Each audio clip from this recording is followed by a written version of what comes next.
Nem toda parábola foi contada para acalmar. Nem toda palavra de Jesus veio para confortar primeiro. Algumas vieram para separar, para revelar, para expor o coração, para mostrar que nem todo aquele que ouve, entende. Nem todo aquele que entende, obedece.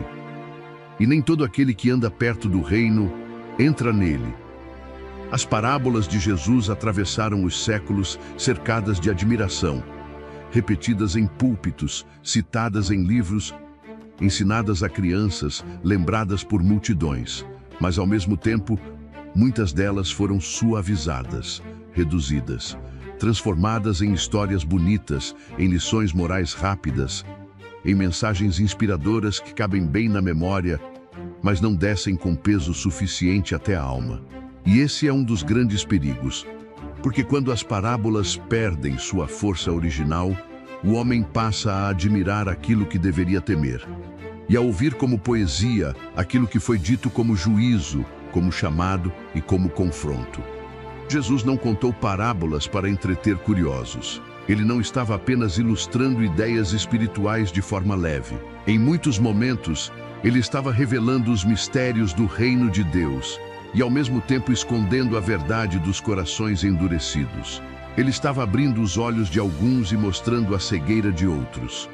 Ele estava falando sobre salvação, perdição, arrependimento, vigilância, fé verdadeira, obediência, fruto, perseverança e julgamento.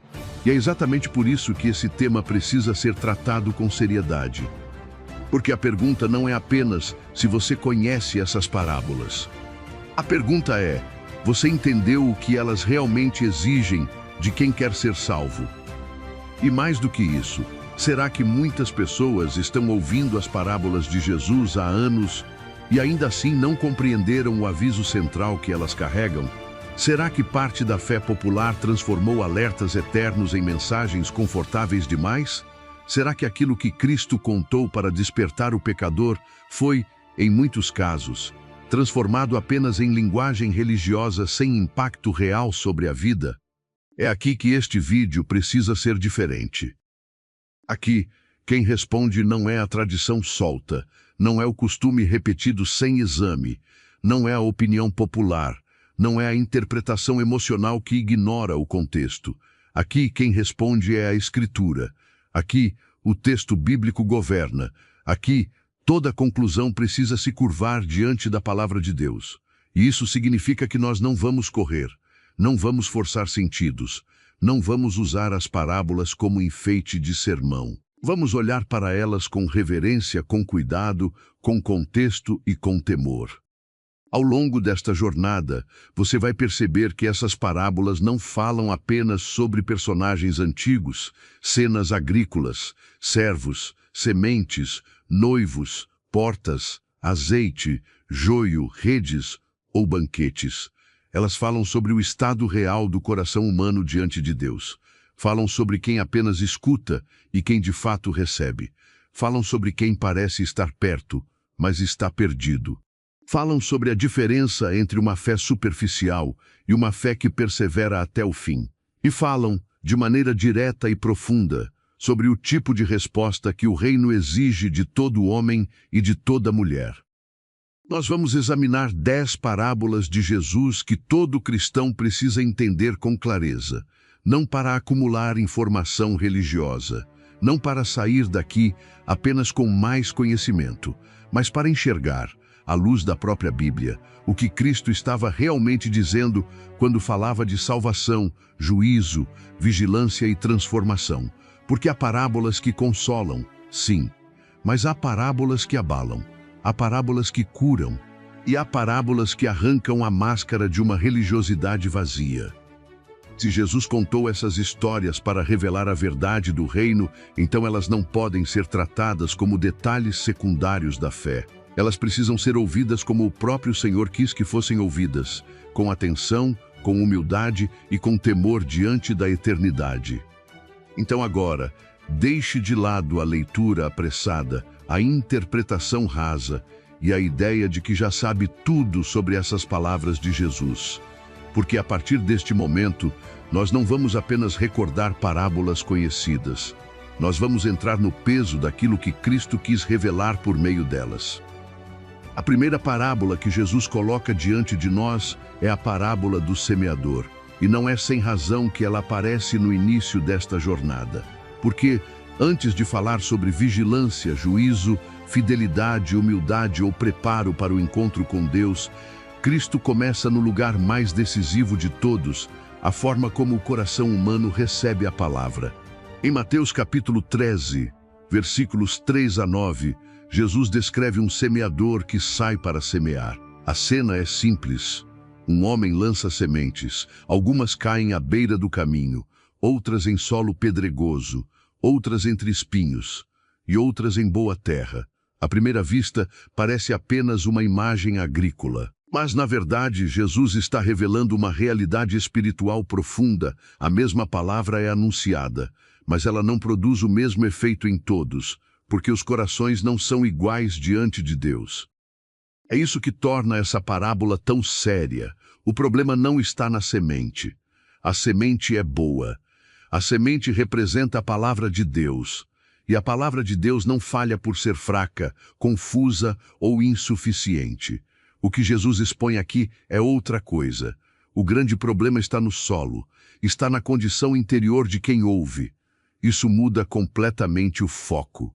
Muitas vezes, as pessoas pensam na salvação apenas em termos de proximidade com a verdade. Ouvir pregações, conhecer versículos, frequentar ambientes cristãos, repetir linguagem religiosa. Mas Jesus começa derrubando essa segurança superficial. Nem todos os que escutam a mensagem do reino a recebem de modo salvador. Nem toda escuta é fé. Nem toda reação inicial é conversão verdadeira. Alguns ouvem como a semente que caiu à beira do caminho. A palavra até chega aos ouvidos, mas não penetra. O coração permanece endurecido, exposto, fechado, incapaz de acolher aquilo que Deus está dizendo. Outros recebem como em solo pedregoso. A reação rápida, entusiasmo inicial, aparência de vida. Mas não há profundidade, não há raiz. E tudo aquilo que pareceu promissor revela sua fragilidade quando chega a pressão, a luta, o custo de permanecer firme. Há ainda aqueles que ouvem entre espinhos. A semente entra, mas não floresce como deveria, porque outras forças competem dentro do coração. As preocupações desta vida, os desejos desordenados, a sedução das coisas terrenas sufocam aquilo que foi ouvido. A palavra não é negada de imediato, mas também não governa plenamente a vida. Então Jesus mostra a boa terra. E aqui está o ponto central. A boa terra não é o coração perfeito, mas o coração que recebe de verdade. É o coração em que a palavra entra, permanece, cria raiz e produz fruto. E fruto, nesta parábola, não é detalhe decorativo, é evidência. É sinal de que a mensagem não apenas passou pela mente ou tocou a emoção por um momento, mas alcançou o interior da vida e começou a transformá-la. É exatamente por isso que Tiago, no capítulo 1, versículos 21 e 22, diz que devemos receber com mansidão a palavra em nós implantada, a qual é poderosa para salvar a alma, e logo depois adverte que não basta ser ouvinte, é preciso ser praticante. A verdadeira recepção da palavra nunca termina no ato de escutar. Ela se desdobra em submissão, perseverança e transformação real. Essa mesma verdade aparece com força na primeira carta de Paulo aos Tessalonicenses, capítulo 2, versículo 13. Paulo agradece a Deus porque aqueles irmãos receberam a mensagem não como palavra de homens, mas como realmente é, palavra de Deus, a qual opera eficazmente nos que creem. Essa expressão é decisiva. A palavra opera, ela age, ela produz efeito, mas ela opera nos que creem de verdade. Aqui está o fundamento que Jesus estabelece desde o início. A salvação começa na forma como o coração recebe a verdade de Deus. Não basta ouvir o evangelho de fora, é preciso acolhê-lo por dentro. Não basta admirar a mensagem, é preciso ser penetrado por ela. Não basta ter contato com a semente, é preciso tornar-se terra onde ela frutifica. E isso nos conduz naturalmente a uma pergunta ainda mais profunda. Se nem todos os que ouvem recebem de verdade, então como distinguir, no meio do povo visível, a fé real da religiosidade apenas aparente? Antes de continuarmos, eu quero te pedir algo de coração. Esse vídeo que você está assistindo não nasceu do nada. Foram horas de estudo, roteiro, oração e preparação para trazer a palavra de Deus com clareza, com respeito e com profundidade. E se isso está te ajudando, a melhor forma de você apoiar esse trabalho é bem simples. Deixa um comentário aqui embaixo. Leva só alguns segundos. Quando você comenta, você me mostra que esse esforço valeu a pena. E mais do que isso, você faz essa mensagem alcançar mais pessoas. Porque o YouTube entende que esse conteúdo tem valor e entrega para mais gente. Então comenta agora. Pode ser qualquer coisa que veio no seu coração, o versículo que te marcou, uma frase que te confrontou, uma dúvida, um elogio. Ou, se você preferir, comenta exatamente assim. A palavra de Deus é maravilhosa e fiel. Obrigado pelo seu apoio. Agora sim, voltando para o livro. A segunda parábola que Jesus coloca diante de nós é a parábola do joio e do trigo. E depois de mostrar, na parábola do semeador, que nem todos os que ouvem a palavra a recebem de modo salvador, Cristo agora avança um passo além. Ele mostra que, no campo visível do reino, verdadeiros e falsos podem conviver lado a lado por um tempo. Em Mateus capítulo 13, versículos 24 a 30, Jesus descreve um homem que semeou boa semente em seu campo. Mas enquanto todos dormiam, veio o inimigo e semeou joio no meio do trigo. Quando as plantas cresceram e começaram a dar fruto, então apareceu também o joio. A pergunta dos servos é imediata: de onde veio isso? E a resposta do Senhor é clara: o inimigo fez isso. A força dessa parábola está justamente no desconforto que ela produz, porque ela destrói a ideia ingênua de que tudo o que está no campo visível do reino pertence, de fato, ao Senhor. O campo aqui apresenta uma convivência temporária. Trigo e joio crescem juntos. Durante parte do processo, a aparência externa pode confundir. Há proximidade, há semelhança visível, há presença no mesmo ambiente. Mas a semelhança externa não anula a diferença essencial de origem, natureza e destino. Uma coisa foi plantada pelo dono do campo, a outra foi introduzida pelo inimigo. E isso já nos obriga a olhar com mais seriedade para a realidade espiritual. Nem toda presença no meio do povo de Deus é prova de conversão verdadeira. Nem toda associação visível com o reino significa pertencimento real ao reino. Essa é uma lição necessária porque a tendência humana é medir a espiritualidade por critérios imediatos e externos. Jesus, porém, mostra que há uma dimensão da verdade que nem sempre é visível de forma completa no presente. O reino de Deus, nesta era, não se manifesta com uma separação perfeita e plenamente perceptível aos olhos humanos. Há convivência, há mistura. Há gente que parece trigo por um tempo, mas não é. Isso não significa que Deus esteja confuso, nem que o mal tenha escapado ao seu controle. Significa que o tempo presente ainda não é o tempo da colheita final. O juízo definitivo não pertence à precipitação humana, mas ao Senhor da seara. É por isso que a ordem do dono do campo é tão importante. Quando os servos perguntam se devem arrancar o joio imediatamente, ele responde que não, para que, ao tentar arrancar o joio, não arranquem também o trigo. Deixem crescer ambos juntos até a colheita. Essa resposta nos ensina humildade, ensina prudência. Ensina que o discípulo de Cristo precisa abandonar a ingenuidade, mas também abandonar a arrogância de pensar que consegue fazer, no presente, a separação absoluta que só Deus fará com perfeição no fim. Há uma verdade que o Senhor conhece completamente, mesmo quando o homem vê apenas em parte. A segunda carta a Timóteo, no capítulo 2, versículo 19, ecoa exatamente esse princípio quando afirma que o firme fundamento de Deus permanece, tendo este selo: o Senhor conhece os que lhe pertencem. Essa frase é profundamente consoladora e, ao mesmo tempo, profundamente séria. O Senhor conhece. A igreja visível pode não perceber tudo. Os homens podem se enganar. As aparências podem durar um tempo, mas Deus não é confundido pela semelhança externa. Ele conhece os que são seus, e ao mesmo tempo, o mesmo versículo acrescenta que todo aquele que professa o nome do Senhor deve apartar-se da iniquidade. Ou seja, a soberania do conhecimento de Deus nunca serve de desculpa para relaxamento moral. Antes, ela chama cada pessoa ao exame sério da própria vida. Paulo também reforça esse princípio em Gálatas capítulo 6, versículos 7 e 8, quando diz que Deus não se deixa escarnecer, porque tudo o que o homem semear, isso também colherá. Quem semeia para a carne, da carne colherá corrupção. Quem semeia para o Espírito, do Espírito colherá vida eterna. Essa linguagem de semeadura e colheita se encaixa perfeitamente aqui. O tempo presente pode esconder muita coisa, mas a colheita revelará. O presente pode comportar mistura, mas o fim trará manifestação. A verdade sobre cada vida não ficará para sempre encoberta sob aparência religiosa, discurso correto ou inserção no campo visível do reino.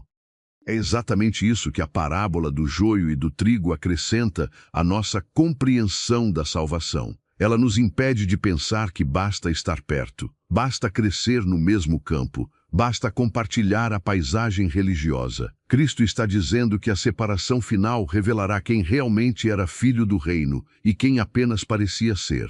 E quando essa verdade entra no coração, a próxima pergunta deixa de ser apenas quem está no campo e passa a ser outra. O que o reino de Deus representa, de fato, para aquele que verdadeiramente pertence ao Senhor. A terceira parábola que Jesus coloca diante de nós é a parábola do tesouro escondido. E depois de mostrar que há uma diferença real entre os que apenas convivem no campo visível do reino e os que verdadeiramente pertencem ao Senhor, Cristo agora nos leva ao interior do coração salvo para revelar outra marca decisiva. Quem encontra o reino de Deus de verdade passa a enxergar esse reino como seu bem mais precioso. Em Mateus capítulo 13, versículo 44, Jesus diz que o reino dos céus é semelhante a um tesouro oculto no campo, que certo homem, tendo-o achado, escondeu, e, transbordante de alegria, vende tudo o que tem e compra aquele campo. A imagem é curta, mas de uma força impressionante, porque aqui não estamos diante de alguém que apenas ouviu falar do reino. Estamos diante de alguém que o encontrou e, ao encontrá-lo, teve toda a sua escala de valores transformada. O centro da parábola está no impacto da descoberta. Aquele homem encontra algo que muda completamente a leitura que ele fazia da própria vida. Aquilo que antes parecia importante perde peso. Aquilo que ocupava o centro deixa de ocupar. Aquilo que poderia parecer sacrifício, agora é tratado como resposta natural diante de um valor incomparável. E é exatamente isso que Jesus quer mostrar. O reino de Deus não entra na vida como um adereço religioso, como um acréscimo decorativo, como mais um elemento entre muitos. Quando o reino é realmente encontrado, ele reorganiza tudo. Ele redefine o que vale a pena. Ele muda a relação do homem com seus afetos, ambições, prioridades e seguranças. E há um detalhe decisivo nessa parábola, a alegria. Jesus diz que, por causa da alegria, aquele homem vende tudo o que tem. Isso é muito importante, porque mostra que o reino não é abraçado como um peso frio, nem como mero dever externo, nem apenas como fuga do juízo. Ele é recebido como bem supremo. O coração que enxerga o valor do reino não se move apenas por medo de perder algo, mas por ter visto algo infinitamente melhor. A renúncia, aqui, não nasce de constrangimento mecânico, mas de uma visão nova. Quando o homem percebe o valor do tesouro, aquilo que ele deixa para trás já não parece grande demais. O tesouro é maior. É nesse ponto que a parábola precisa ser lida com cuidado. Jesus não está ensinando salvação por compra, como se o homem pudesse adquirir o reino por mérito próprio. O foco não está no preço pago, mas no valor percebido. O homem não compra o tesouro no sentido de merecê-lo. A parábola mostra que quem de fato enxerga o reino reordena toda a vida em torno dele. A descoberta produz deslocamento, produz entrega. produz uma nova centralidade. E isso aparece de forma muito clara na experiência do apóstolo Paulo. Em Filipenses capítulo 3, versículos 7 e 8, ele diz que considerou perda todas as coisas que antes eram lucro, por causa da sublimidade do conhecimento de Cristo Jesus, seu Senhor. E vai além, passa a considerar tudo como refúgio para ganhar a Cristo. Essa não é a linguagem de alguém que apenas acrescentou religião à vida. É a linguagem de alguém que encontrou o tesouro e nunca mais conseguiu tratar as coisas antigas como antes. Colossenses capítulo 3, versículos 1 a 3, aprofunda essa mesma verdade ao dizer que, se fomos ressuscitados com Cristo, devemos buscar as coisas lá do alto, onde Cristo vive, e pensar nas coisas lá do alto, não nas que são aqui da terra. Isso não significa desprezar a realidade da vida cotidiana, mas significa que o centro do coração foi deslocado.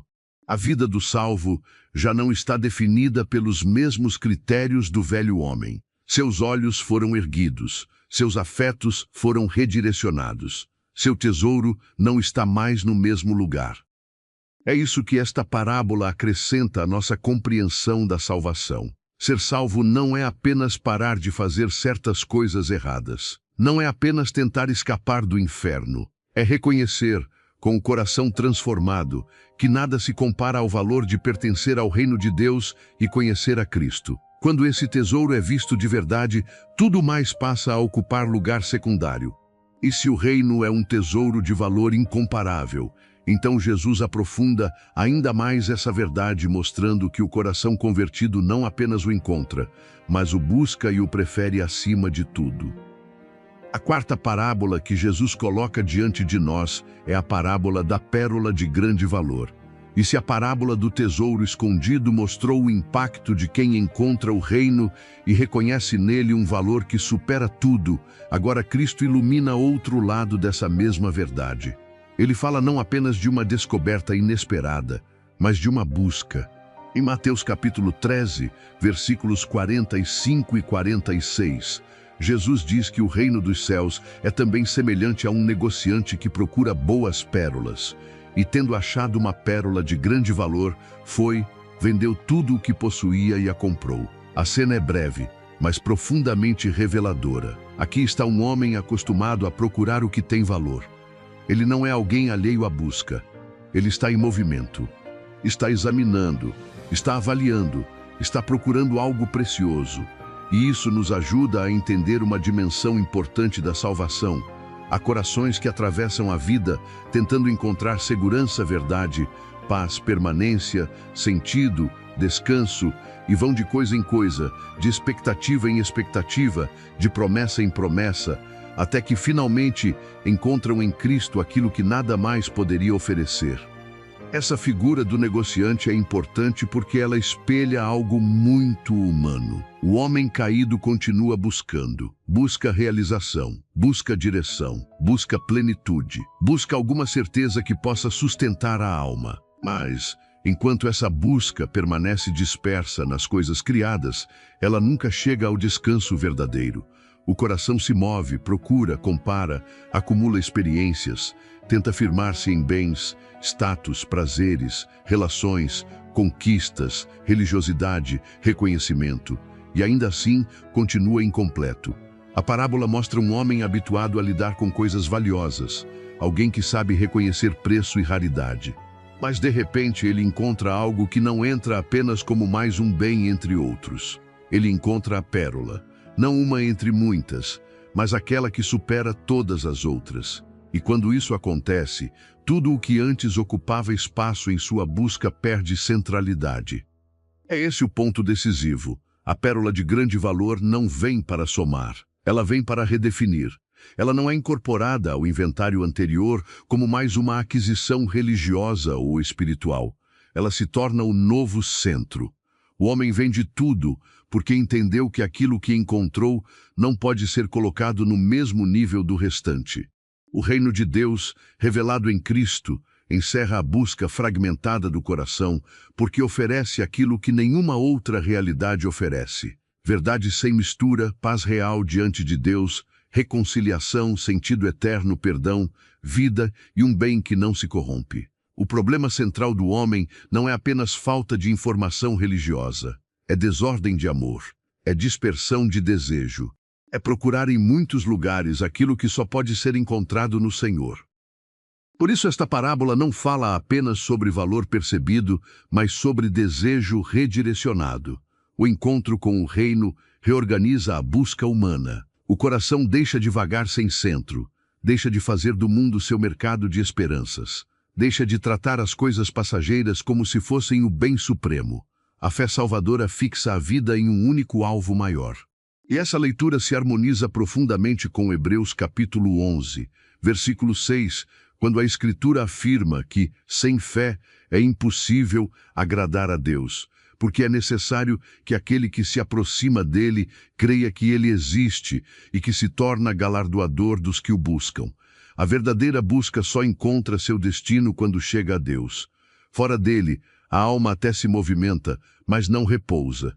Fora dele, o desejo continua aberto, ansioso, fragmentado.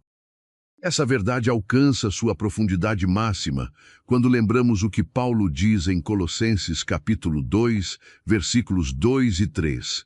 Em Cristo estão escondidos todos os tesouros da sabedoria e do conhecimento. Isso significa que o Evangelho não oferece apenas ajuda espiritual para uma vida já organizada em torno de outros centros. O Evangelho revela a plenitude que estava faltando, revela a fonte, revela o foco, revela aquele em quem a busca humana finalmente encontra sentido verdadeiro. Quando Cristo é visto assim, como a pérola de grande valor, a conversão deixa de ser entendida apenas como mudança de comportamento externo e passa a ser vista como reordenação profunda do coração. O salvo não apenas passa a evitar certas coisas, ele passa a querer acima de tudo aquilo que antes não conhecia em sua verdadeira glória. É por isso que esta parábola acrescenta algo precioso ao que já vimos. No tesouro escondido, o destaque recai sobre o valor objetivo do reino encontrado. Aqui, o foco recai sobre o efeito desse encontro na busca interior do homem. A salvação não apenas revela que o reino é precioso, ela muda o rumo do desejo, concentra a vida e redefine o alvo da existência. O Evangelho não adiciona um elemento espiritual à agenda humana. Ele muda o centro da agenda. E justamente por isso, encontrar valor no reino não significa, por si só, que o processo de revelação já terminou. Porque Jesus também ensina que no fim haverá uma separação definitiva entre os que são dele e os que não são. A quinta parábola que Jesus coloca diante de nós é a parábola da rede. E depois de mostrar, tanto no joio e no trigo, quanto no tesouro e na pérola, que o reino de Deus já atua no presente, mas nem todos os que estão perto dele pertencem de fato ao Senhor. Cristo agora leva a nossa atenção para o fim. Em Mateus capítulo 13, versículos 47 a 50, ele diz que o reino dos céus é semelhante a uma rede lançada ao mar, que apanha peixes de toda espécie. Quando ela fica cheia, os pescadores a puxam para a praia, assentam-se e recolhem os bons em cestos, mas lançam fora os ruins. E então Jesus mesmo interpreta a cena: assim será na consumação do século. Os anjos sairão, separarão os maus dentre os justos e os lançarão na fornalha de fogo. A imagem é forte, direta e impossível de suavizar sem perder a verdade que ela carrega. Aqui, o reino não é apresentado apenas como convite, descoberta ou crescimento. Aqui, ele é apresentado também à luz do julgamento final de Deus. A primeira coisa que essa parábola nos obriga a perceber é a abrangência da convocação do reino no tempo presente. A rede recolhe peixes de toda espécie. A imagem retrata uma coleta ampla. A mistura, a diversidade, a proximidade externa. Isso combina com tudo o que Jesus já vem mostrando. No presente, a realidade visível não é o retrato final. A gente muito perto da verdade. A gente cercada pela mensagem do reino. A gente alcançada pela rede da pregação, pela convivência com o povo de Deus, pelo contato com a palavra, pela linguagem da fé. Mas o simples fato de estar dentro da rede, no sentido visível e externo, ainda não resolve a questão final. A presença na esfera da convocação não é, por si só, garantia de permanência no desfecho. E aqui está o ponto decisivo da parábola. A separação não acontece no momento da coleta. Ela acontece no encerramento do processo. Enquanto a rede está lançada e puxando peixes, a mistura. O presente suporta essa convivência provisória. Mas essa convivência não durará para sempre. Chega um momento em que a rede é trazida à margem. Chega um momento em que o processo entra em sua fase final. Chega um momento em que aquilo que estava misturado é separado. Isso reforça a seriedade escatológica da mensagem de Jesus. O Evangelho não trata apenas de alívio para a vida presente. Ele trata do encontro final com a justiça de Deus. Ele trata do dia em que toda aparência será atravessada pela verdade divina. Ele trata da hora em que não bastará dizer que esteve perto, que ouviu, que frequentou, que conviveu, que participou do ambiente da fé. O que importará será se a vida, diante de Deus, era realmente dele. Por isso a parábola da rede não pode ser lida como um simples alerta secundário. Ela é parte da própria mensagem do reino. Deus não apenas chama. Deus examina. Deus separa. Deus sentencia. A pregação moderna muitas vezes enfatiza apenas o consolo, a acolhida, a esperança. E tudo isso é real dentro do Evangelho. Mas quando essas verdades são arrancadas da realidade do juízo, o resultado é um anúncio incompleto. Jesus nunca pregou um reino sem prestação de contas. Nunca apresentou a graça como licença para a indiferença espiritual. Nunca permitiu que a proximidade com as coisas santas fosse confundida com segurança automática. A rede recolhe muitos, mas o fim revela quem permanecerá. Romanos capítulo 2, versículos 5 a 8, reforça essa mesma verdade com linguagem solene. Paulo fala da dureza e do coração impenitente que acumula ira para o dia da ira e da revelação do justo juízo de Deus. Depois declara que o Senhor retribuirá a cada um segundo as suas obras. Vida eterna aos que, perseverando em fazer o bem, buscam glória, honra e incorruptibilidade, indignação e ira aos que são egoístas e desobedientes à verdade.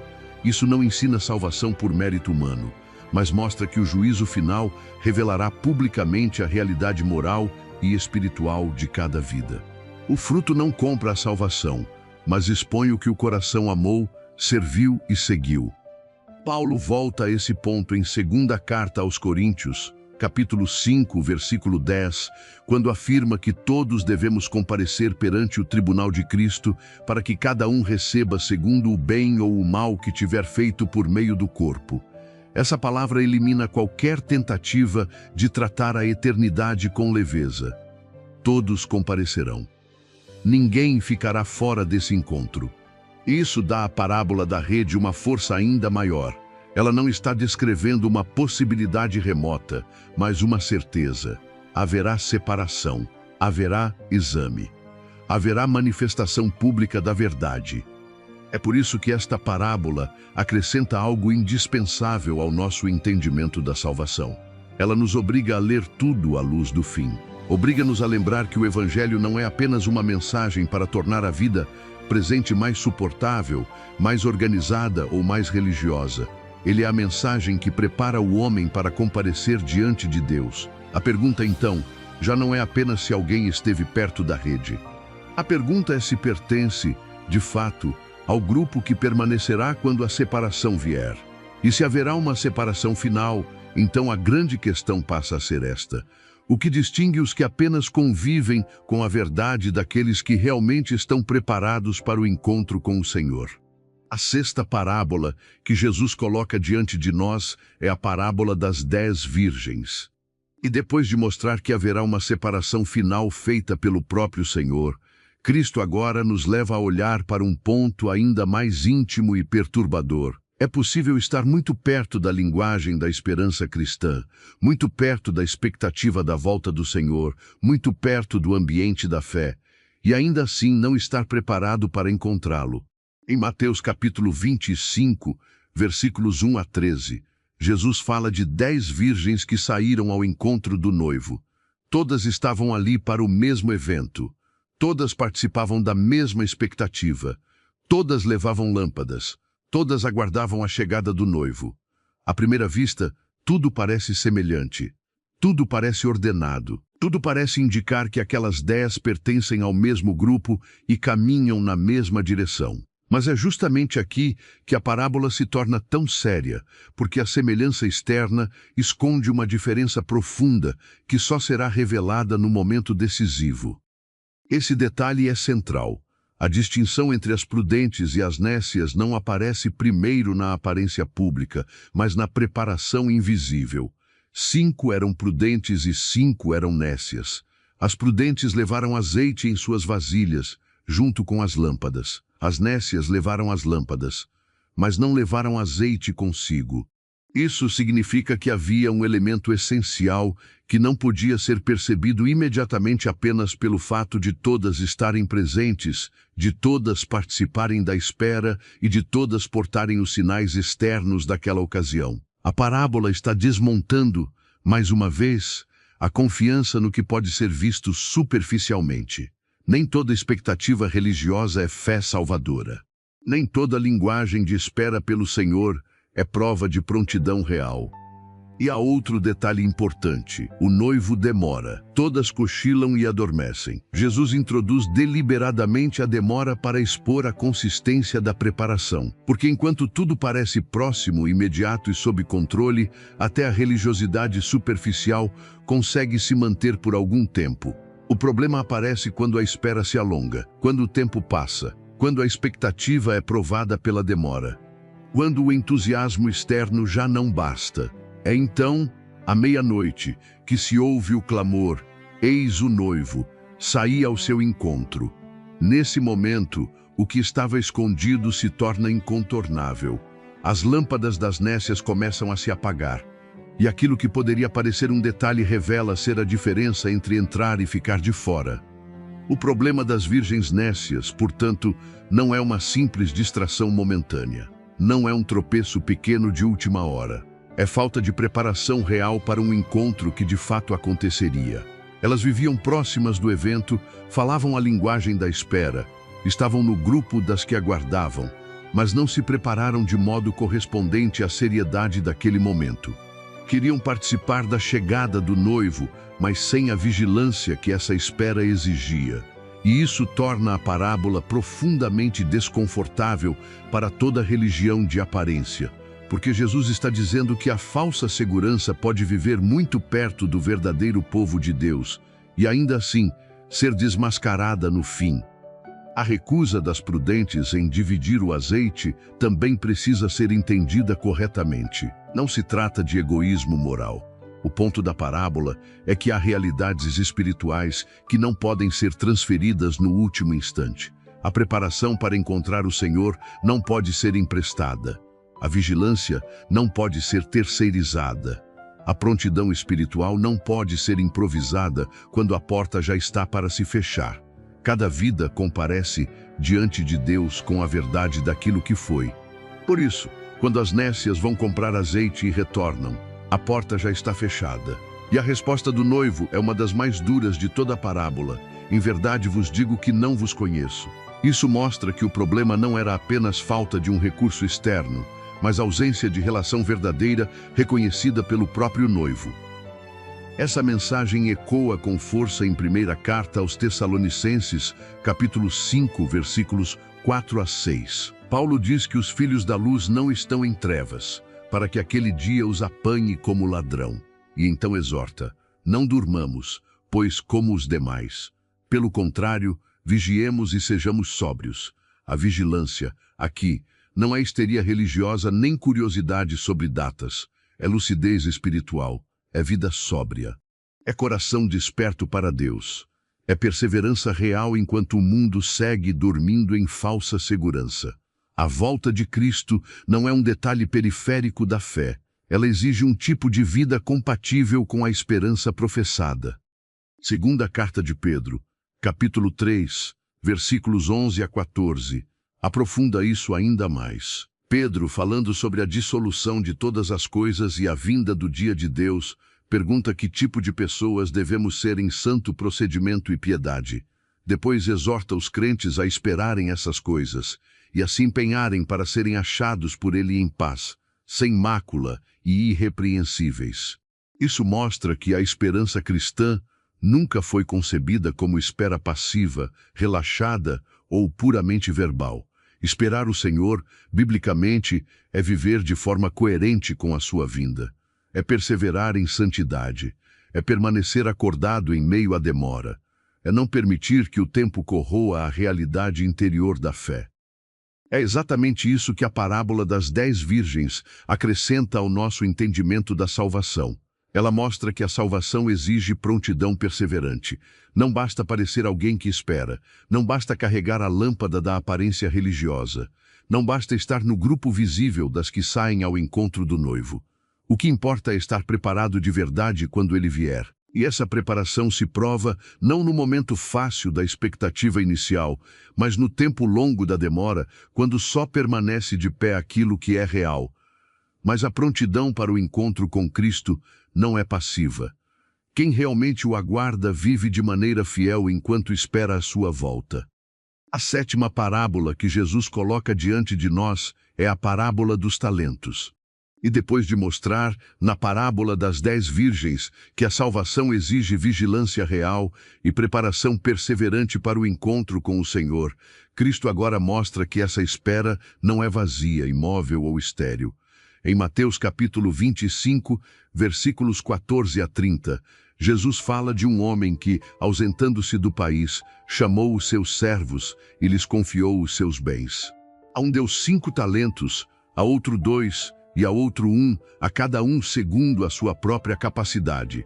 Depois partiu. A cena já é suficiente para introduzir uma verdade decisiva. A vida diante de Deus é vida de responsabilidade. O Senhor confia, o Senhor observa e o Senhor volta. A relação com Ele nunca é neutra, nunca é sem consequência. Nunca é um vínculo que permita ao homem receber algo e viver como se nada tivesse sido colocado em suas mãos. Essa parábola é importante porque corrige uma ideia perigosa sobre salvação. Há quem pense na fé como se ela fosse apenas uma adesão verbal, uma experiência interna sem expressão concreta, uma esperança futura sem implicação presente. Mas Jesus mostra que quem realmente pertence ao Senhor vive diante dele com responsabilidade, temor e fidelidade. O Senhor da parábola não entrega seus bens de maneira aleatória. Ele os entrega aos seus servos.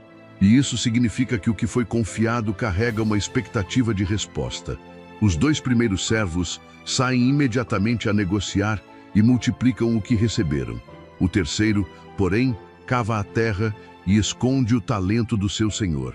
Desde cedo, a parábola cria um contraste, mas esse contraste não é apenas entre produtividade e improdutividade. É mais profundo. É um contraste entre 2 tipos de relação com o Senhor. Quando o Senhor volta e ajusta contas com seus servos, essa diferença vem à tona.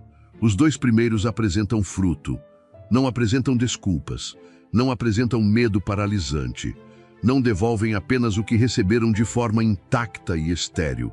Eles responderam ao Senhor como servos que sabiam que pertenciam a Ele e que viviam sob a realidade de sua autoridade. Por isso, a aprovação que recebem é tão marcante. Muito bem, servo bom e fiel. Foste fiel no pouco, sobre o muito te colocarei. Entra no gozo do teu Senhor. A fidelidade aqui não é perfeccionismo humano, nem desempenho espetacular comparativo. Um recebeu 5 e trouxe mais 5. Outro recebeu 2 e trouxe mais 2. O Senhor não os mede pela quantidade bruta, mas pela fidelidade correspondente ao que foi confiado. Isso já revela algo belo e sério. Deus não exige de todos a mesma medida externa de atuação, mas exige de todos fidelidade real diante daquilo que foi recebido. O terceiro servo, porém, revela outra realidade. Ele devolve o talento sem fruto, dizendo que sabia que o Senhor era homem severo, que colhe onde não semeou e ajunta onde não espalhou. Diz que teve medo, escondeu o talento na terra e agora o devolve. À primeira vista, pode parecer prudência, mas Jesus desmonta essa aparência. O problema do servo inútil não é apenas ausência de resultado. É o coração revelado por sua esterilidade. Ele viveu distanciado do Senhor. Não respondeu com confiança obediente, mas com paralisação. Não agiu como alguém que conhecia verdadeiramente o caráter do Senhor, mas como alguém que o via de forma distorcida. Sua fala tenta se justificar com uma visão severa do Senhor, mas essa própria justificativa o condena. Porque, se realmente cria nisso, ao menos deveria ter agido de algum modo compatível. A sua inércia revela não reverência verdadeira, mas resistência, frieza e ausência de compromisso real. É por isso que esta parábola não pode ser lida como simples lição sobre dons, habilidades ou produtividade religiosa. Ela trata da evidência de uma relação viva com o Senhor. Quem realmente pertence a Cristo não enterra o que recebeu, não vive em indiferença espiritual, não trata a graça recebida como licença para a esterilidade. A fé salvadora produz resposta, produz obediência, produz fruto. Não como moeda de troca para comprar salvação, mas como manifestação de que a vida foi alcançada pelo senhorio de Cristo. Isso se harmoniza perfeitamente com Efésios capítulo 2, versículo 10. Depois de afirmar que a salvação é pela graça, mediante a fé, e não vem de obras, Paulo declara que somos feitura de Deus, criados em Cristo Jesus para boas obras, as quais Deus de antemão preparou para que andássemos nelas. Ou seja, as obras não são a raiz da salvação, mas fazem parte do caminho do salvo. Elas não são o preço pago pelo homem, mas o fruto produzido pela nova criação. Tiago capítulo 2, versículo 17, reforça a mesma verdade com palavras diretas. Assim também a fé, se não tiver obras, por si só está morta. Tiago não está contradizendo a justificação pela graça. Está combatendo a ilusão de uma fé meramente verbal, sem vida, sem resposta, sem fruto. E é exatamente isso que a parábola dos talentos denuncia. O servo inútil não é condenado por ter menos capacidade que os outros, mas por revelar, por sua completa esterilidade, que não havia nele a fidelidade que marca quem realmente vive sob o senhorio do seu Senhor. Esta parábola, portanto, acrescenta algo indispensável ao nosso entendimento da salvação. Ela mostra que a salvação não é apenas preparação interna, sentimento religioso ou espera teórica pela volta de Cristo. Ela também é vida responsiva diante do Senhor que voltará para pedir contas. O salvo vive de modo fiel com aquilo que recebeu, porque sua relação com Cristo é real. E justamente por isso, Jesus não fala apenas da fidelidade visível do serviço. Ele também ataca algo ainda mais profundo e perigoso, a ilusão de justiça própria e superioridade espiritual.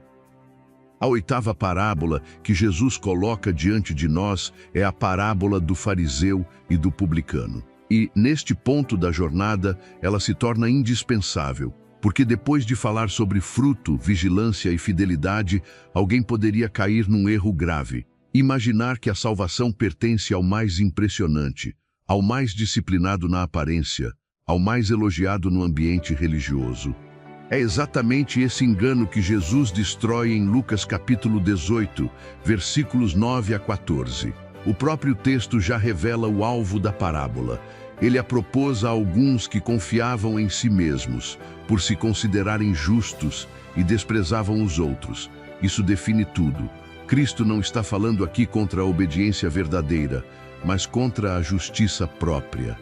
Não está atacando a santidade bíblica, mas a religião usada como pedestal para a autoexaltação. Então ele apresenta dois homens que sobem ao templo para orar. Um é fariseu, o outro publicano. Aos olhos da sociedade religiosa daquele tempo, a diferença entre os dois parecia enorme.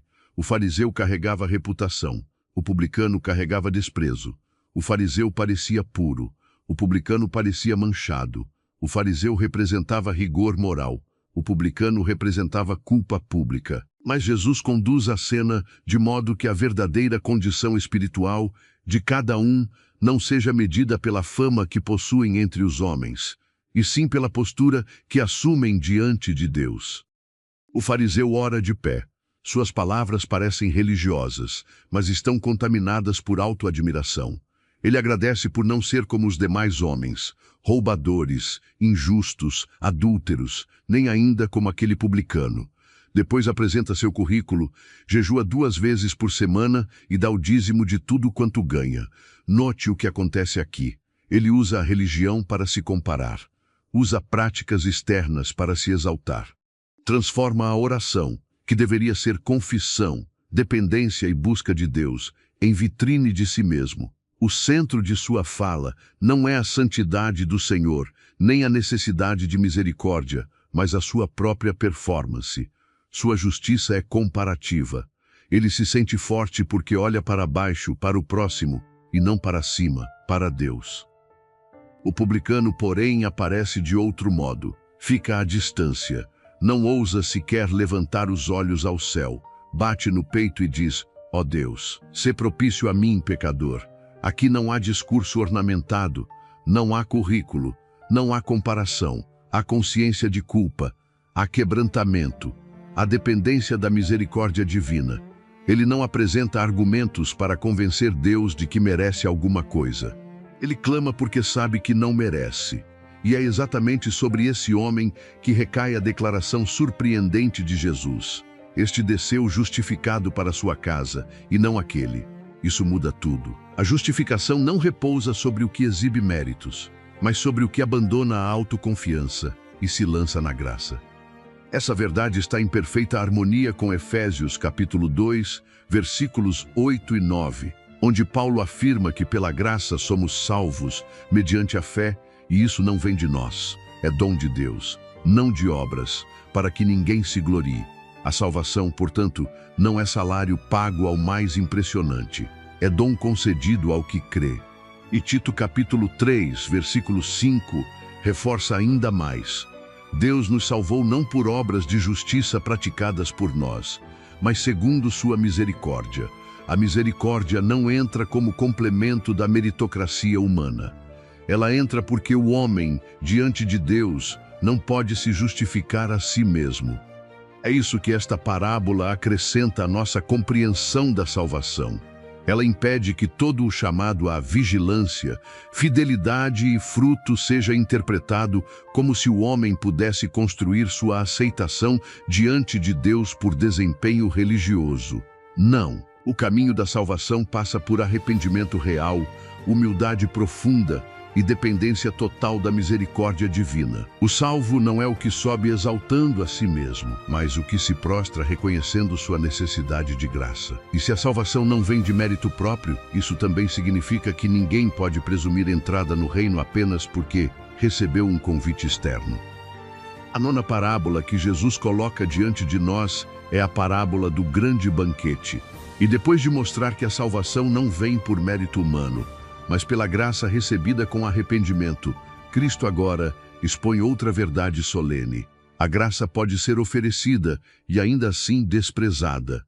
Em Lucas capítulo 14, versículos 15 a 24, Jesus responde ao ambiente de uma refeição com uma imagem carregada de honra e de juízo. Um homem prepara uma grande ceia e convida muitos. Essa cena já precisa ser sentida em todo o seu peso. Não se trata de um convite banal. Não se trata de um gesto pequeno. Ser chamado para um grande banquete oferecido pelo Senhor da casa é um privilégio. É sinal de favor. É sinal de inclusão.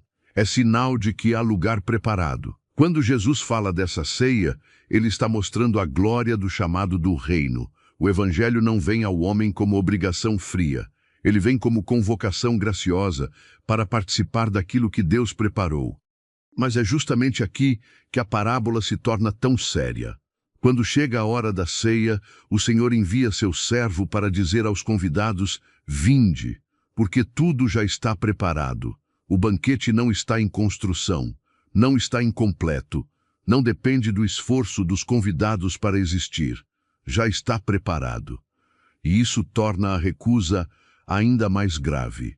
Porque o problema não é a ausência de provisão, nem falta de generosidade do Senhor, nem insuficiência do convite. O problema passa a ser o coração dos convidados. Um a um, eles começam a apresentar desculpas. Um diz que comprou um campo e precisa ir vê-lo. Outro diz que comprou 5 juntas de bois e vai experimentá-las. Outro diz que casou e por isso não pode ir. As respostas variam, mas a essência é a mesma. Outras coisas se tornaram mais importantes do que o convite recebido. É importante perceber que Jesus não descreve aqui uma rebeldia escancarada, agressiva ou escandalosa. A rejeição do reino, muitas vezes, não se apresenta como blasfêmia aberta. Ela pode vir com tom educado, pode vir com justificativas socialmente aceitáveis, pode vir vestida de compromissos legítimos da vida comum. Campo, bois, casamento. Nada disso em si é necessariamente pecaminoso. O problema não está na existência dessas coisas, mas na ordem que elas ocupam no coração. O que condena esses convidados não é o fato de terem afazeres, mas o fato de tratarem o chamado do Senhor como algo adiado, secundário, negociável. Eles ouviram o convite, mas não reconheceram seu valor. E é exatamente isso que torna a incredulidade tão séria.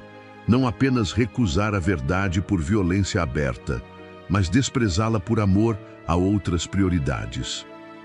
Essa parábola nos obriga a entender que a perdição não acontece apenas no terreno da imoralidade visível ou da oposição frontal a Deus. Ela também aparece na indiferença elegante, na autossuficiência silenciosa, na vida ocupada demais para responder ao chamado divino.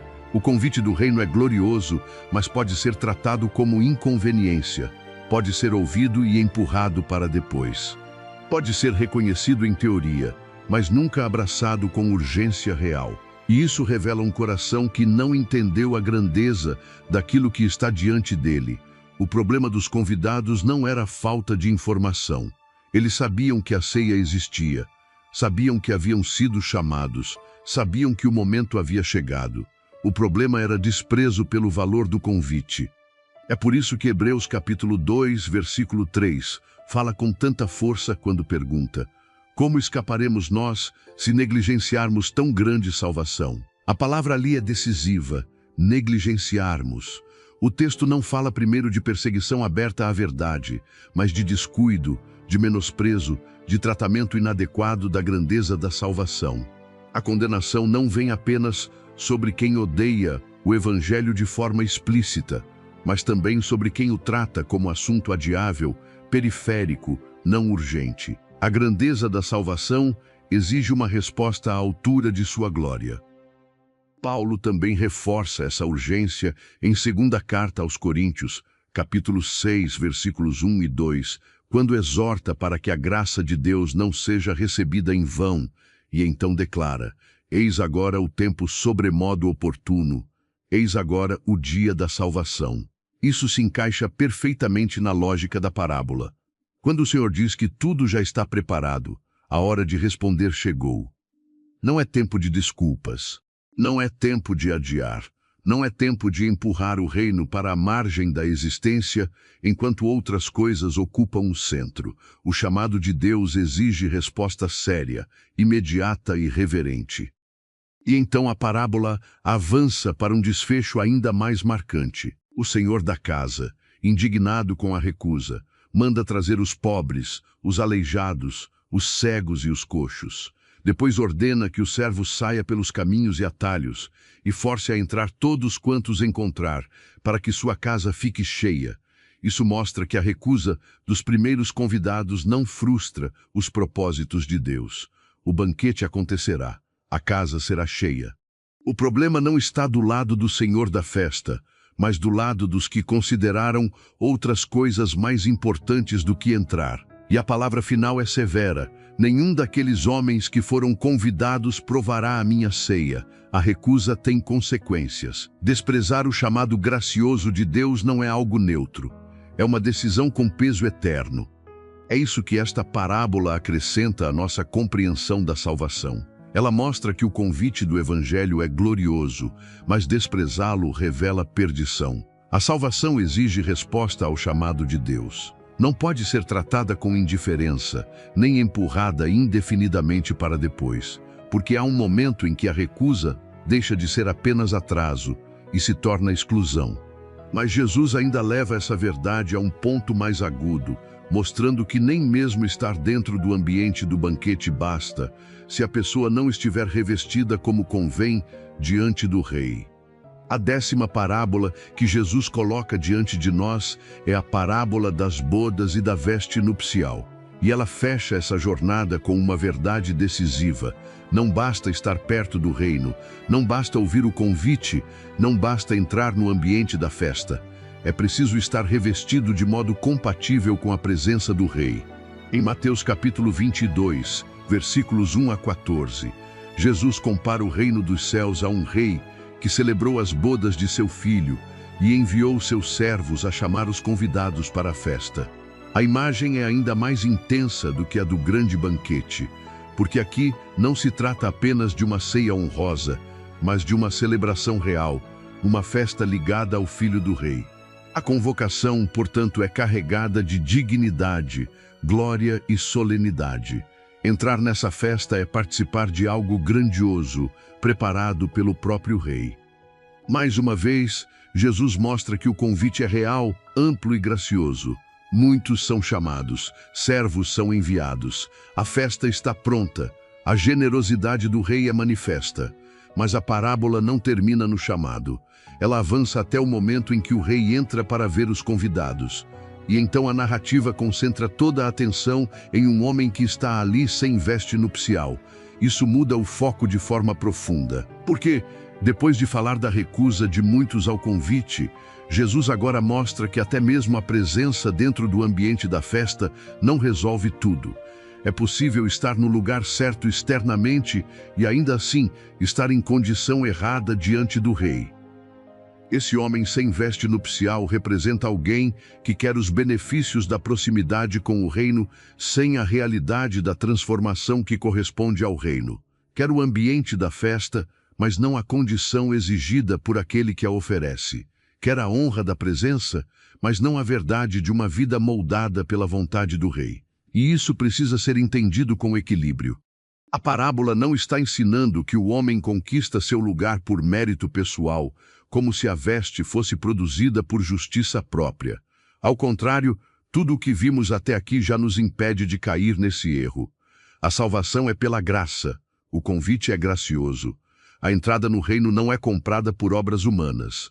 Mas a graça que chama também transforma. O rei que convida não anula sua santidade. O evangelho que acolhe também renova. O chamado de Deus não é permissão para continuar diante dele da mesma forma em que se vivia antes. É exatamente por isso que a presença sem veste é tão grave. Ela simboliza a incoerência de querer permanecer diante do rei sem aquilo que acompanha os que realmente responderam ao chamado. Quando o rei pergunta, amigo, como entraste aqui sem veste nupcial? O homem emudece. Não há defesa, não há explicação, não há argumento. Porque, no fundo, a sua presença era externa, mas não correspondia à realidade exigida pela ocasião. A sentença é severa, e Jesus a coloca ali para que ninguém trate isso com leveza. Estar na festa não bastou. Estar entre os convidados visíveis não bastou. O ambiente do reino, por si só, não salva. Essa verdade se harmoniza profundamente com Colossenses capítulo 3, versículos 12 a 14, onde Paulo exorta os crentes, como eleitos de Deus, santos e amados, a se revestirem de entranhada misericórdia, de bondade, humildade, mansidão, longanimidade, suportando-se e perdoando-se mutuamente acima de tudo isto, porém, do amor. A linguagem do revestimento mostra que a nova vida não é aparência vazia, mas manifestação concreta de uma transformação operada por Deus. Efésios capítulo 4, versículos 22 a 24, diz algo semelhante ao falar do despojar-se do velho homem e revestir-se do novo homem, criado segundo Deus, em justiça e retidão procedentes da verdade. Isso não é mérito humano tentando comprar acesso ao reino. Isso é a evidência de que a graça recebida realmente recriou a vida. E assim esta parábola fecha toda a argumentação. Salvação não é apenas ouvir a palavra, não é apenas estar no campo, não é apenas admirar o tesouro, não é apenas falar da volta do noivo, não é apenas conviver com o convite. Salvação é receber a palavra de Deus com verdade, reconhecer o valor supremo do reino, perseverar em vigilância, responder com fidelidade, abandonar a justiça própria, atender ao chamado de Deus e ser transformado por Ele. O reino não é apenas oferecido. Ele redefine quem entra e como essa entrada se manifesta. E no fim de tudo, a pergunta que permanece não é se alguém esteve perto das coisas de Deus, mas se sua vida foi realmente alcançada, revestida e transformada pela graça de Cristo. Assim chegamos ao fim da nossa jornada por essas parábolas de Jesus. E, se você veio até aqui, então percebeu que Cristo não contou essas histórias apenas para informar a mente, mas para confrontar o coração. Porque, ao longo dessas parábolas, não vimos apenas imagens de sementes, campos, pérolas, redes, servos, banquetes e festas. Vimos um espelho espiritual. Vimos a condição do homem diante de Deus. Vimos que nem todo o que ouve recebe, nem todo o que parece estar perto pertence, nem todo o que fala do reino entrou, de fato, nele. E vimos também que a salvação não é uma aparência religiosa, não é emoção passageira, não é mérito humano, não é convivência externa com as coisas santas. A salvação é obra de Deus em um coração que recebe a palavra, reconhece o valor do reino, se humilha diante da graça e é transformado por Cristo. Se você chegou até aqui, eu quero te convidar a marcar este momento de aprendizado e reflexão espiritual. Comente aqui embaixo, não apenas por engajamento, mas como um testemunho sincero do que Deus falou ao seu coração. Escreva assim: eu entendi que as parábolas de Jesus também falam comigo. Eu quero receber a verdade e viver para Cristo. Esse comentário não é apenas uma frase, é uma declaração pública de quem entendeu que o Evangelho não é uma história distante, nem uma tradição religiosa vazia, mas uma verdade viva que exige resposta. E eu quero te perguntar, qual dessas parábolas mais te confrontou? Foi a do semeador, mostrando o tipo de coração que recebe a palavra? Foi a do joio e do trigo, revelando que nem tudo o que parece pertence a Deus? Foi a das 10 virgens, lembrando que não basta parecer preparado? Foi a do fariseu e do publicano, destruindo a confiança em si mesmo? Ou foi a do grande banquete e da veste nupcial, mostrando que o convite do reino é glorioso, mas não pode ser desprezado nem tratado de qualquer maneira?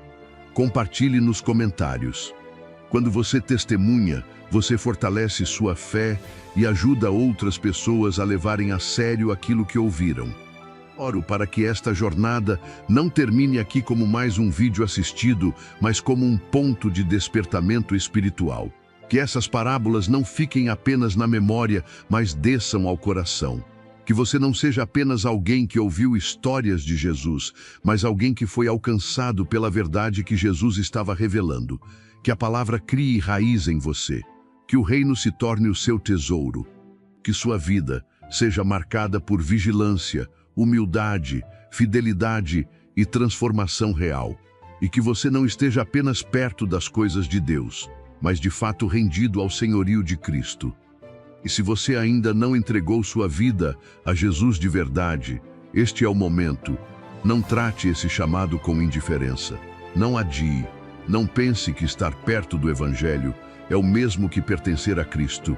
Reconheça hoje que você é pecador, que precisa da graça de Deus, que não pode se salvar por seus próprios méritos e que somente Jesus Cristo pode perdoar, transformar e dar vida eterna. Creia nele, renda-se a ele. Fale com sinceridade, aí onde você está. Senhor Jesus, eu reconheço que preciso de Ti.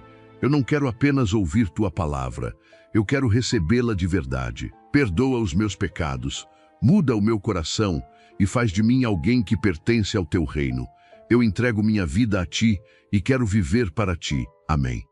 Que o Senhor te abençoe, te guarde, te dê entendimento, te conduza em arrependimento verdadeiro e te firme cada vez mais na sua palavra. E até o próximo vídeo, se Deus permitir.